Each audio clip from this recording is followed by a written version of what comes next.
Around the Ozarks is now on your FM radio. Listen to Around the Ozarks mornings with Grace Gooley as I spotlight local people, stories, and podcasts, all while playing the country legends of the 90s and the hit makers of the 2000s. It's on the Ozarks' best country, 105.1 The Bull.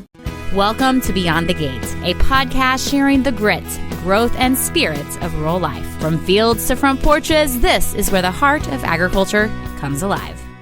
Today we go beyond the gate with someone who wears two dairy hats, one in communications and one in the barn. Today in the studio we have Stacy Dohle. Welcome. Oh, hi, how are you? I'm doing good. So we're going to talk about when we first kind of fell into each other's lives. It was many, many years ago as we were trying to figure out when. But first, who's Stacy? Oh, gosh, that's such a tough question. So, and I don't like to talk about myself, but well, you live in a world of making other people talk about. I do, themselves. yes, and Me so too. that's so now that's why I love to ask this question. I know. I wish I would have asked you first. No, no. So I was raised on a beef and row crop operation south of Kansas City, Missouri, and Archie, Missouri, or around that area. Grew up there, was through FFA, decided to come down to SMS, or Missouri State, as we like to call it now, to college, and decided to stay and married a dairy farmer, and now here we are, so many years later. So, but known you forever and watched you grow up as well. Yes. So I think, and as we were going down memory lane, I think I remember you as a little kid. You were in FFA and you were at the Missouri State Fair working with my dad. Yeah. But I think you at Missouri State, there was a judging camp that you guys put on. Probably. Livestock judging camp. And I think that my dad may have sent me there very young. Yes, that's and right. I remember being scared to death, but I think you were there. Oh, gosh. In college. And I think that has been...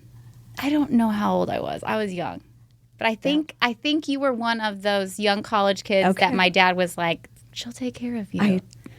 I kind of remember that because I was on the livestock judging team at Missouri State. Yes. And yes, I my remember goodness. Being petrified. Like, let me judge cattle, but don't make me do reasons. And here I am, talking for a living. Yeah. But you did great. Petrified. You did great as far as I can remember. So, but no, I've known you since you were just a little, and your sister and your brother, and watched you all grow up showing cattle, and here we are. And that's how tight Missouri agriculture is. But even taking that the Midwest, exactly. How tight we are, and exactly. We talked about the power of a network. Exactly. Knowing people. That is the biggest thing. Making connections. It all comes around, and we're such a small industry as far as agriculture in general, and just absolutely love it. And the people in it. I mean, what other industry do we want to be a part of? I mean, this one's hard, but we love it, right? Oh, I don't know what else I'd be doing. Well, you have spent your career in communications, so take me back to college. What'd you major in? Yeah, so at that time, SMS or Missouri State. It switched after my freshman year. Okay, so my diploma still says SMS. I didn't pay the $50 to do the Missouri State, but way to make money, Missouri State. Exactly. So, but it would have been worth it. But went there and. Focused on ag communications. So that was not my initial. I wanted to be an ag teacher when I first started down there, and decided to change my major after a couple of years, and decided the communications way was the way to go.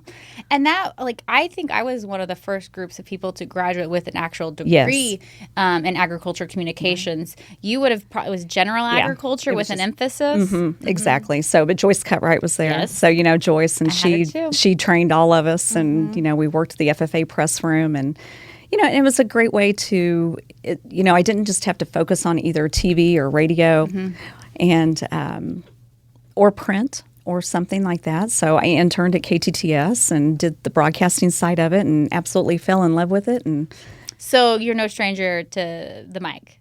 No, and I just hit it. So, it's just...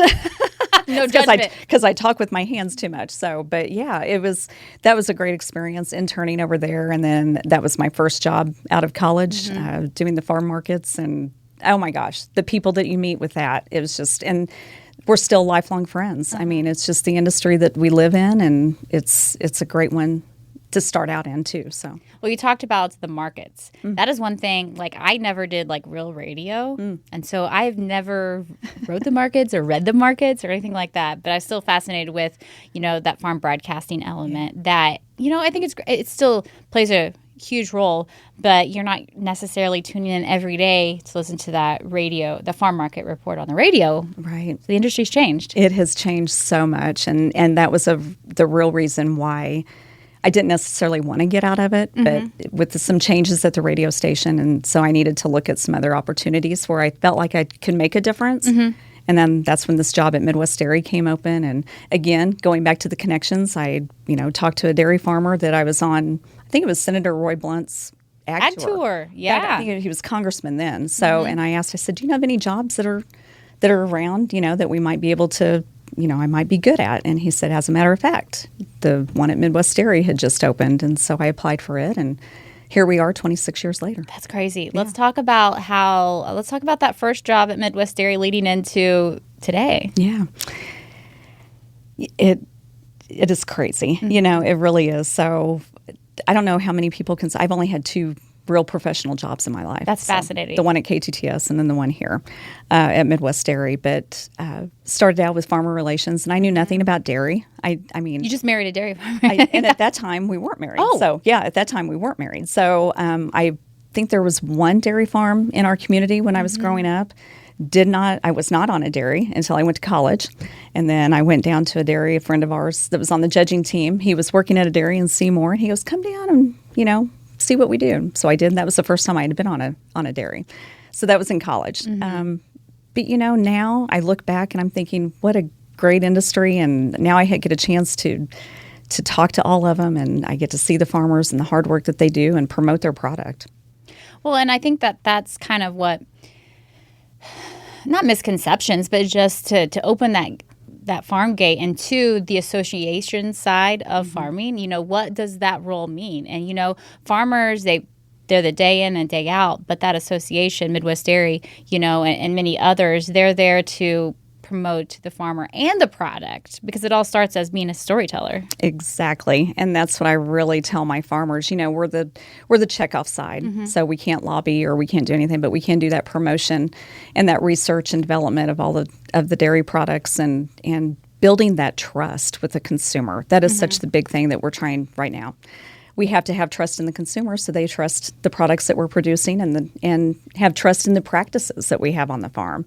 And dairy farmers don't have time to always tell that story, so they need somebody else that can tell that. So that's what we do, not only working with them and getting them to tell their story, but we work with influencers, we work with podcasters, such as yourself. We work with retailers, we work with dietitians, we work with those physicians to get to tell that dairy story too, which is a great one to have.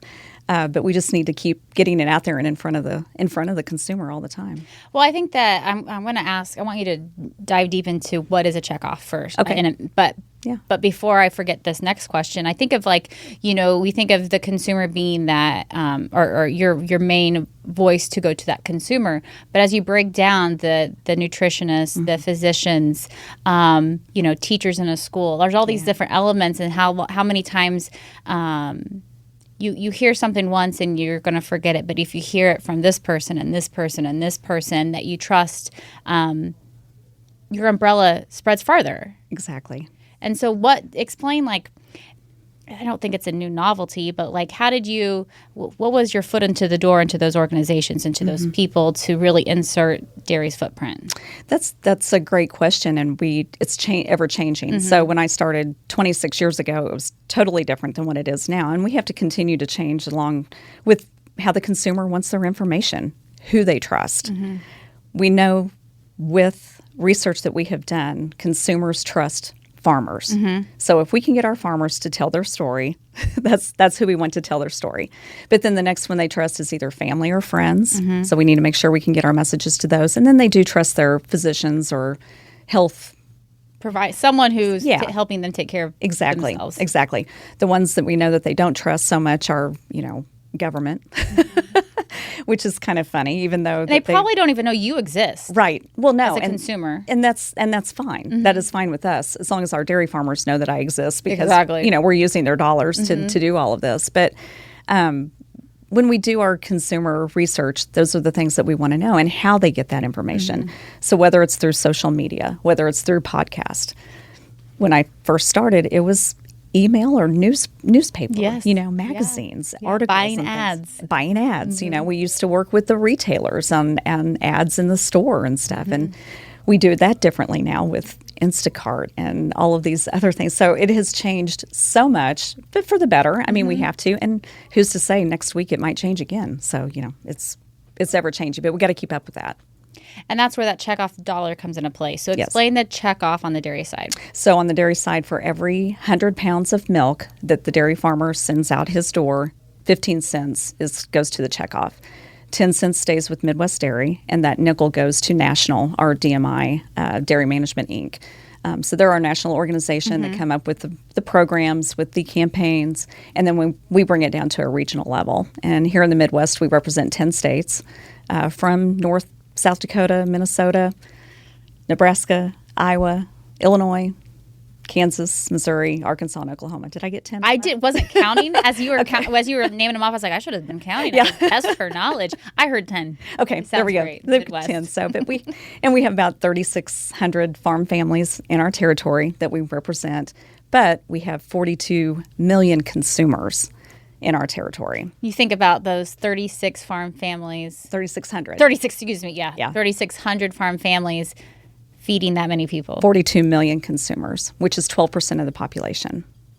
So we have some major markets, which we have some real opportunity that we really take off, because we have Minneapolis, we have Chicago, Kansas City, St. Louis, Des Moines. 36,000 farm families. How has that number changed in your tenure? Oh, well, just to put that in perspective, when I started and had Missouri, because now I cover Missouri, Arkansas, and Oklahoma. In Missouri, we had over 1,800 farms, just in Missouri alone. Now we're less than 300. So that tells you the story. Yeah. And I think with Midwest total, we had, Minnesota had the most. I think they had over 9,000 at that time. I bet we had probably about 15,000 farms when I started in our 10 states. So yeah, it is really changed. It has. The industry has struggled. I mean, as all of agriculture has. Yeah. But it's hard to make ends meet as that the price of milk has changed and the infrastructure costs and startup and all that kind of stuff. So keeping farmers farming. Yeah. Keeping dairy men and women milking. Yeah.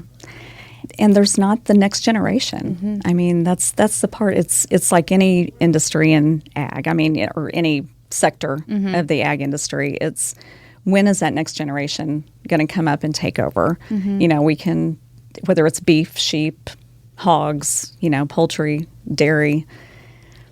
If they've seen their mom and dad struggle with it, why would they want to be in it? It's hard. Or something. So, or not be able to take a vacation, or There's all of agriculture is labor intensive, but when it comes to the dairy farming, it is the most labor intensive because you're milking twice a day, every single day. Yeah. Vacations are hard.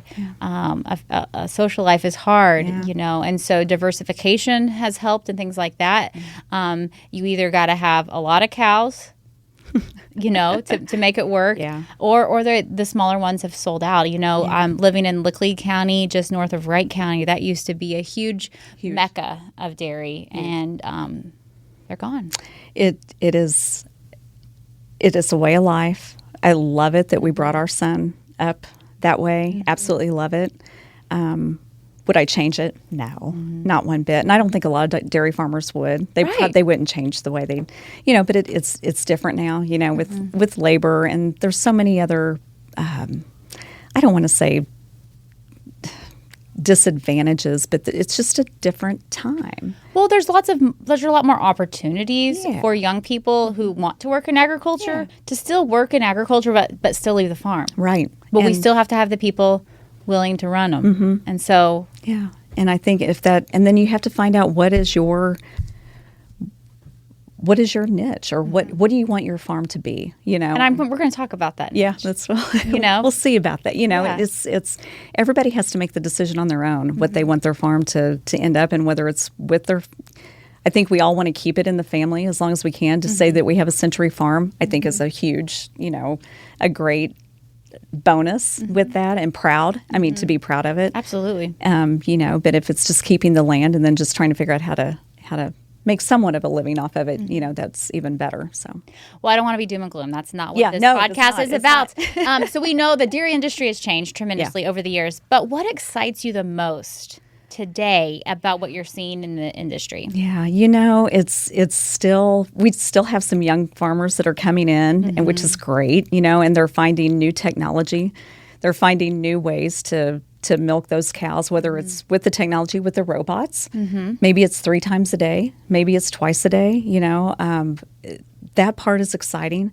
We still have a great product. I mean, we are still producing the most, milk is the most natural food that you can ever get. That's right. And just all the different products that come from it, that is what's exciting. Ice cream, cheese, yogurt, cheese, cottage my cheese. favorite thing. It's great. So it doesn't matter if you drink milk or not. If you eat cheese and cottage cheese and ice cream, it's part of the dairy industry. We love it. So I think that's the good part, that people are still interested in it and still know that it's a good value and a good nutritional value. So that's what's exciting. I think we can all be proud of that and for what we produce. So like I said, you wear 2 hats in this industry. You wear millions of hats, but we're women. That's just part of what we do. So how does owning a dairy and working in the dairy industry, telling that story, how do those work together? Yeah, I would say that it hasn't been a challenge. It's been more of an opportunity, because I know what those farmers are going through. I mean, so when they ask me a tough question, how are you spending our money? I can answer it and say, they trust you? Yeah, I hope they do. Yeah. I mean, there's been some that have really rattled my chain, but I like it. Yeah, but you'll rattle back. Challenge me. I want to tell you, So, and if I don't know the answer, I'll find it out for them and get back to them. So, wearing the 2 hats, I know what they're going through. I know what they're living, with it. But also too, I want them to understand that we're out there working hard for them. So, I don't claim to be the milker at our house. Definitely not. In fact, I claim that I don't know how to turn those things on. Just because I don't want to do it. There's a reason. So similar story. I don't AI anything. I don't breed anything on the farm. Growing up, I wanted to, like all the time, my dad was like, well, when you're old enough to not need a feed pan or a bucket to stand on, but by the time I was old enough, I was smart enough to know that would just be one more thing that I'm going to have to do on the farm.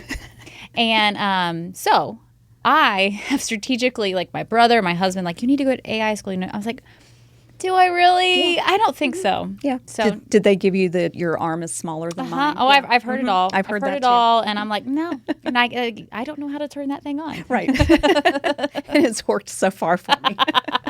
25 years later, it still works. Do they believe you? They have to, because I don't even. I mean, really, yeah. Yeah, I mean, I can turn it on, and I can go in there. So, but they do a much better job. We'll put it that way. They do the good job. They do the job. I'll do the other stuff if I need to. So, but it's it's busy, and with the full-time job, of course, we all with my husband, he has a job off the farm. Grant has a job. My son has a job off the farm. My new daughter-in-law, Brielle. Congratulations. Yes, so she has a job off the farm, but we're all there. We're all over there every day and every night. And I think that your situation's not unique. I grew up two parents worked off the farm. Yeah. My husband now is full time on our farm, but I work off the farm. It really is more of the norm than the most popular choice, or the most common choice out there, is to have dual incomes to make ends meet. Yeah. And there's nothing wrong with it. No, absolutely. I mean, it's just it's what we have to do, But when it comes down to it, if we all could be there all the time and make a good living with it, we probably would. Yeah. That's kind of what we would do. But we make do with what we have. Let's talk about the let me get it right. Ol Rock Barn Creamery. Okay. Your farm. Yeah. So it's brand new. So about a month ago, I guess it was. I didn't know it was this new. It was this new. Congratulations. Yes. So we've talked about it for a long time. We have really talked about bottling our own milk, and just never took that plunge, because I was always the one scared, going, our checks are good, they're and because we didn't know what the market would look like. So this year we finally sold down on some of the cows and sold about 20 of them and kept the good ones, or not the good ones, but the real pretty ones that we like, our genetics and everything, the ones that we show, and decided that we were going to bottle our own milk. So here we are, just a little over 5 weeks later, I guess. So okay, tell me through, you kind of talk about like farming is an element of entrepreneurship because you're on your own. You're making these decisions. There's no boss. There's generations of bosses on the farm. But like, to dive off and diversify, to find that niche. You talk about you were kind of the one putting the brakes on things. The rest of the family maybe was in, let's go. Yeah. So now you've made that decision 5 weeks in. It's been pretty rewarding. Okay. It really has. And not so much for how much milk is going out the door, but it's more of the people that are coming in, our customers. And that's what kind of makes my heart feel good, because people are like, thank you, or, we're glad to have this right around the corner. And it for them to get our milk and to love it is pretty awesome. So. Well, you truly family operation. You talk about the passion. Your husband, how many generations has he been farming or dairying? He's the first generation. He's first dairy too. Okay. His aunt and uncle Mm-hmm. milked, and he would go up there and help him. So I guess we could say second. So he grew up doing it, but and they had hogs. So is what he grew up with, and cattle and stuff. So really, we're kind of like the first dairy, and then Grant would be the second. But it's truly a family deal. But we're kind of like y'all. We've branched out with the showing and the genetics, and that's really what we love, and had some opportunities with that, and we want to tell that story. That's the story we want to tell, and then hopefully that'll get consumers to try our product. Well, let's talk about your cows. Okay. I love talking about my cows. Okay, good. My ladies. Okay, your ladies. Let's talk about your ladies. You raise Jersey. We do. We have jerseys. What does a Jersey look like? Paint a picture just for our listeners who may not be able to pop that picture up. Oh, she's beautiful. She is a little brown cow. The little brown cow. They're so pretty. They are, and their faces are so different. Some of them are so different and unique, but some people say they look like a little deer. Their eyes, big old doe eyes. They do. They do, and they are such divas. Each one has a personality, and they're ornery. They can be ornery. They can open any gate. But they are what we have chosen for when we were milking more. It fed our barn and fit the concrete that we had, and so they were. Well, and they're smaller breed. Yes, we think breed. Of Holsteins, and almost all the other breeds are huge. We're like what, 7-8 frame? I don't know how frame. They can get even bigger 10, than that. Yeah, 10 frame, and Jersey is average 4 or 5 frame? Probably, maybe I'm 5. totally guessing. Yeah, something like that. But they, on our farm, they're more efficient. They don't eat as much feed, even though, we make sure that they get that nutritional diet and everything. But efficiency is extremely important. It is huge. I mean, we talk about feed efficiency on the beef side all the time. Yeah. But dairy, it's the same importance. Exactly. Absolutely. And also with the jerseys, too. I mean, we're running right now over 5% butter fat, which is the good stuff. They're known for that. So, which is the good stuff. Well, I mean, thinking about what you're pushing out the door, the creamery, the milk side, that's extremely important. Yeah. So, what you talk about, well, I was going to ask your husband, did he raise jerseys? They had Guernseys. Guernseys? They had Guernseys is what they milked. So, so he was used to that. But then he went on and he worked with a bunch of different farms across the country. So he was, at one point in his life, is what we call a cattle fitter. So he would get the cows ready for the shows. I married one too. Yeah, so, and you can't get that out of their system, so, but their knees are shot and their shoulders are shot, but. That's why we sold some back in January, just because of that. But he had a chance to work with some of the best herds in the country, and those friendships, again, it goes back to those connections. So we all still have those opportunities. He's had the opportunity to judge all over the country. He judged in Italy a couple years ago. I had that opportunity, so we left as a family and went with him over there. And so, the dairy industry has taken us a lot of places. All over the world. Yeah, it is. So we've talked about why you chose Jersey. For someone standing in the grocery store buying a gallon of milk. Does this Jersey matter to them? Does the breed matter to them? In the grocery store, it wouldn't, just because it's processed, and so And it's all mixed together. all mixed together. But they still have the whole milk and the 2%, depending on what they want. Ours is whole, so it has the cream in there. It's not homogenized, so that cream's going to rise to the top.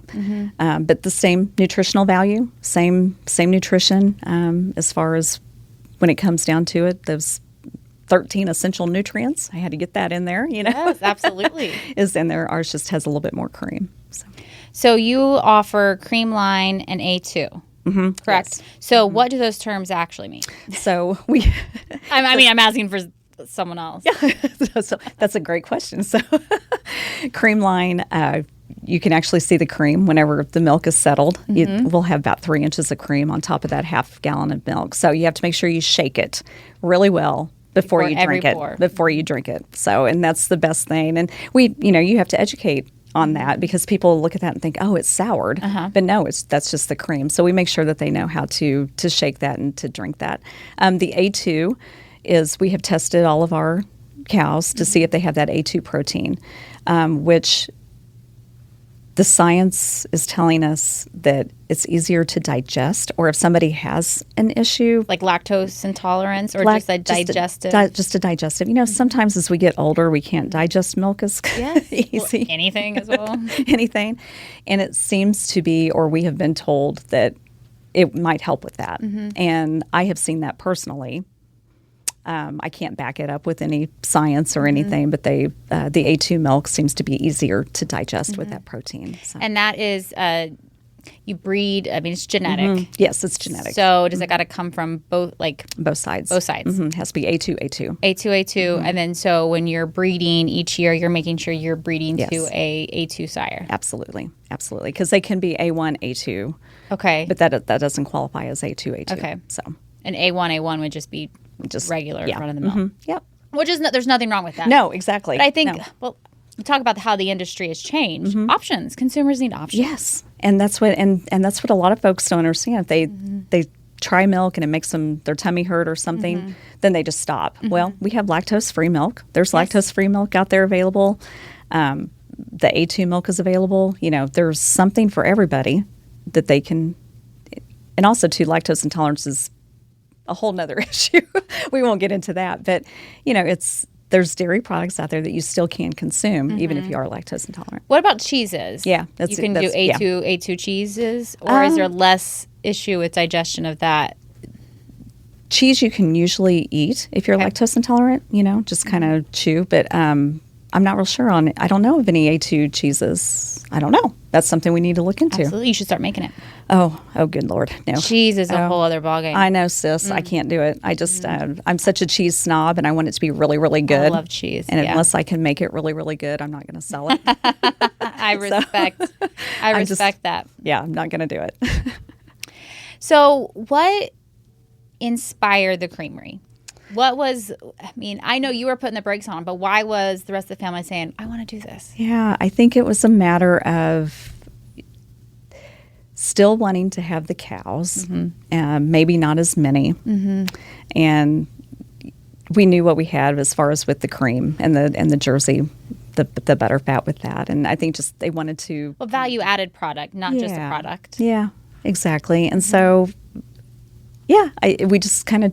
Like I said, we've talked about it for so long, and I was like, no, and they just did it. So I just had to jump back in with them.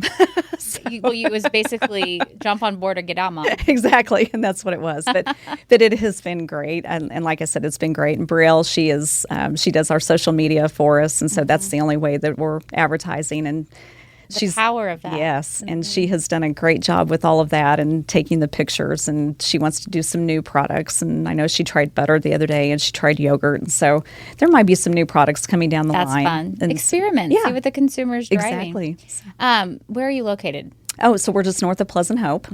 So we're just right off of Highway H. I think that's a great location. Well, anywhere within 20, 30 minutes of Springfield is great because you can dive off into farmland, but you have such a consumer base in the Springfield market. It is. And we're, like I said, we're learning as we go. So it's really a learning experience on how we, do we do drops? Do we have people just come out to the farm? How are we? Do you have a farm store set up? We bought a building. So we bought just a little building that people can come in, and we have our pictures of the cows up there and the family. And you're telling a story. We're telling the story. That's what we're selling. And regardless if it's us or if it's another family farm that is selling and their milk goes, say, into another brand, there's still a story there. Yeah, and it is so awesome. I mean, we just have to tell it more.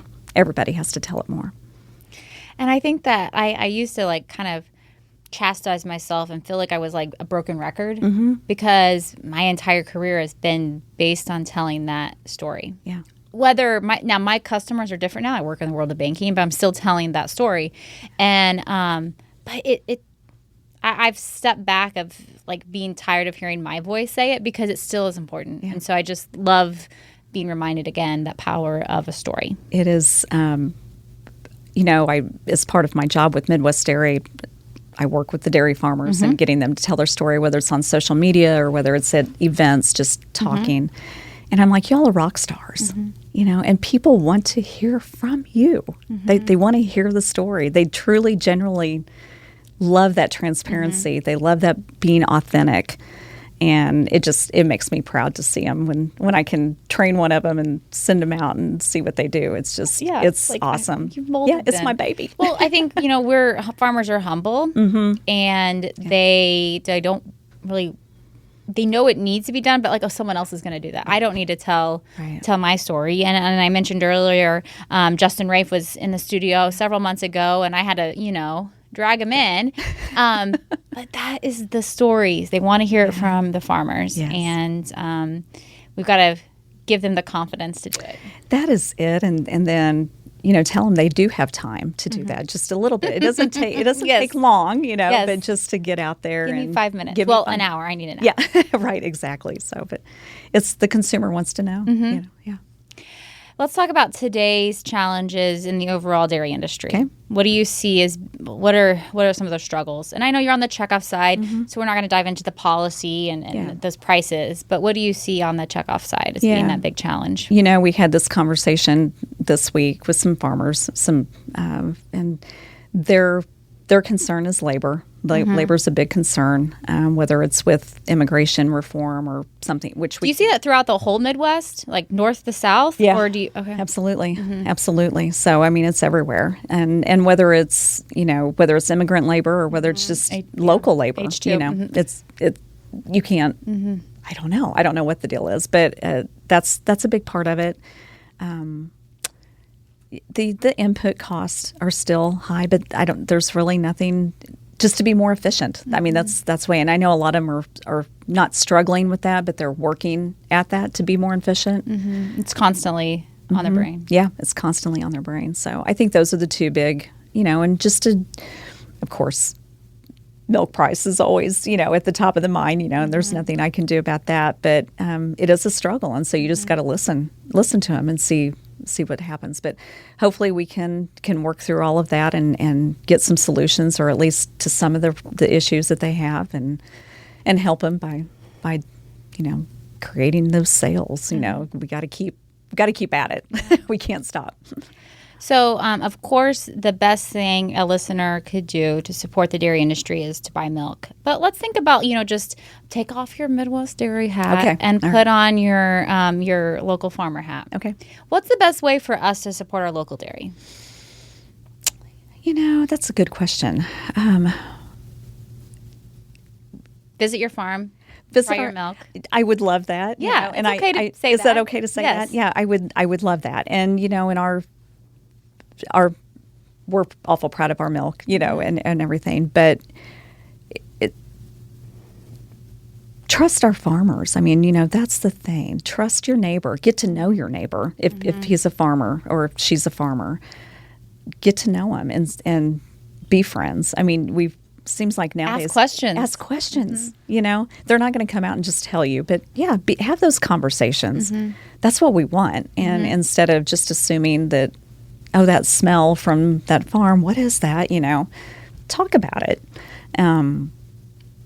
That's what we need to do. We need to be a good neighbor. And I know farmers, I hope they want to be good neighbors. I think they do. What does the farmer want to talk more about than their cows? Yeah. That's all they know. When I said, tell me about your cows, you lit up more than anything else. Oh. When you got to talk about your Jersey cows, yeah. Our girls are so pretty. So, and if you come out to the farm, you can see them. We'll let you see them. So, and that's it, is to experience it and know where that milk comes from. Yeah. Simple consumer education. Yeah. Bring the kids out, bring your family out. It's having those opportunities there to have those, like I said, those conversations. And it could be just a simple question. I mean, it's just, if you have a question, ask. Don't just assume. Exactly. That's the thing.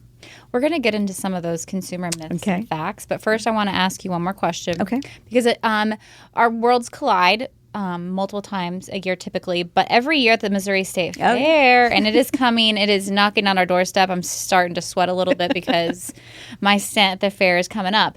But you get to spend 2 weeks at the Missouri State Fair every year too. Yes. Doing what? Oh my gosh, yes. So the Gerken Dairy Center. So what a better place to come in the summertime at the Missouri State Fair. But I have the opportunity. Midwest Dairy, we have that building up there, and I guess you can say I manage it, whatever. So, but we have great grilled cheeses. We have those ice creams. We have milk. We have the butter cow. We have some new menu items this year. Dirty sodas. I'll just go ahead and let everybody know. But again, that's another great way that I think we have built a tradition over the years. I mean, people come in and say, this is our stop every year. We always have to make sure we stop by here and get ice cream. So that's our goal with that, is to make sure that we're building those memories and letting families have those traditions and those memories at the fair. But it's coming up. It is coming up. It is right around the corner. What the Gerken Dairy does is not just sell the product, but that is, you are connected to the milking parlor. Yes. Where the dairy cows, when they're there showing, process through their milk, or to be milked. So fairgoers can see the cow being milked. Yeah. They can see the cows in the barn, but then they can go in and view the product. And I think, for many years, you all were selling ice cream. Soft serve and hand-dipped ice cream. Yep. And it was a tradition in my life growing up, and now it's a tradition in my kids' lives. Yeah. But then you expanded to grilled cheese. Grilled cheese. Yes. Not just grilled cheese, but like fancy grilled cheese. My favorite is the pizza. You like that one? Yes. Yeah. And a little extra spice. Yeah. And served with either warm marinara or ranch. Marinaras. Yes. Warm marinara. Yeah. So that's what I need, a quick lunch. Okay. Pop over there. Yeah. And then the bacon mac. We have the bacon mac and cheese. I had that for the first time last year. I still like my pizza. The pizza's pretty good. And that was kind of a fluke thing that we tried, and it just really took off, and that's our number one seller. So, and if you didn't want that, you just regular grilled cheese is there, and grilled ham and cheese. But my little Miss Ivy May, grilled cheese, that's her jam. That's what she wants. Yeah. It is it's a different fair food, instead of just you got to have your corn dog when you go to the fair. I mean, you have to have that, but it is a little something different. If the family wants to come in and sit down when our air conditioner is working and there's not a million people in there. Well, there's always a million people in there. And I say this with the utmost respect, but there is always a line out the door. It doesn't matter. And you've got like 6 or 8 people taking orders and money. You're not in the line long. No. There's just always a line. And we move them through really quick. You do. That's the big thing. Do you have a ticker? Do you know how many you're serving? I mean, you've got your tallies, but like how many ice cream cones do you think you're serving in a year? In the 11 days? Yeah. What did I figure up last year? I think we have that. I think in our marketing stuff. Over 30,000 scoops, maybe? Yes. It's a lot. It's fascinating. I know we go through over 600 3-gallon tubs of ice cream. And then about 1,000 gallons of soft serve mix is what our average is. Well, my kids are there almost every day. Yeah. In line. I love it. And when we have cattle there, we're stalled really close, and so they disappear. I'm like, oh, they're probably in line. Or across the street. Yeah. No, it's a great... Thanks for taking care of them. Well, you know I my will. money. You know I will. So, yeah. And that's what we always open up early on Wednesday for all the cattle guys that are out there setting up and everything. And it's kind of a test run for my new staff, and they can practice making those cones. And y'all don't care what that looks like as long as you have something cool. It does not have to be pretty. It does not have to be pretty. But yeah, it's going to be here before we know it, and it's going to be a great time. Yeah, next time I see you, we will be sweating it. That's right. In the Missouri State Fair. That's right. Okay, so fun little segment I'm calling Consumer Myth or Fact. I don't do segments, but we're going to start, I guess. Okay, so is chocolate milk really made from brown cows? A lot of people think that. No. And of course, no, it's not. So, but it's great. Whatever you use for your chocolate milk. Mine, I use cocoa, but you can use syrup and white milk. So it's whatever you prefer. No, strawberry? You can do strawberry. Cows? No pink cows. No pink cows. So yeah, we don't want that strawberry milk coming out of the udder. that'd be bad. Other issues. Yeah. So is raw milk legal in Missouri, and what should consumers know before choosing it? Sure. So raw milk is legal to sell in Missouri off of the farm. So the consumer has to come to the farm to purchase it. Is it safe to consume? Please know your farmer. That is the biggest thing. Know who you're buying it from if you choose to consume that. There's always a chance that there's bacteria in it and it could make you sick. So there's always that chance. If you don't want to, pasteurized milk is just as good. So, I mean, it's your choice, your preference. But yes, raw milk is legal to sell off of the farm in Missouri, but not at retail. Okay. Does homogenized milk have less nutrition than creamline milk? Less nutrition? No. Let's define homogenized milk. Okay, so homogenized milk is when they beat it and all the cream does not collaborate. Is that a word? Collaborate isn't that either. No, that's not either. It doesn't form back. Okay, he's going to have to edit that. No, it's great. I know what you mean. Homogenized is breaking up all those fat cells. Okay, there we go. And then they don't form back. So that beating it enough to where it doesn't. We don't do that. So the cream will rise to the top. Cream rises to the top, but you're not losing nutrients. Nope. When milk is homogenized. You just don't have to shake it. You just don't have to shake it. Yep, you just don't have to shake it. Flavor the same? Or do you have more of a cream flavor? More of a creamy flavor. I knew that. I knew that had to be the answer. Exactly. Yeah. And especially from a Jersey. Yes, especially from a Jersey. And it's actually the color is not white. It's kind of a really kind of golden yellowy. A creamy color? Yeah, kind of a buttery color. So, yeah. Are dairy cows milked year round? Well, not one in particular. I mean, we milk. Is a dairy cow No, they get milked? a rest period. Okay. No. Yeah. Is that what you're getting? Yes, So, yes. No, they get a rest period. So once they, 3 months before they are to give birth to their calf, they get what we call a dry period. So they are dried off and they're not producing milk at that time. And so they get to go out to the pasture and relax, have a little vacay before that baby pops out and she goes back into the work line. Yeah. We've already talked about A2. That was one. So that's actually my list that I came up with. Is there any other myths that you've busted and want to make sure people are aware of? Or any other consumer questions you've had over the years? Yeah.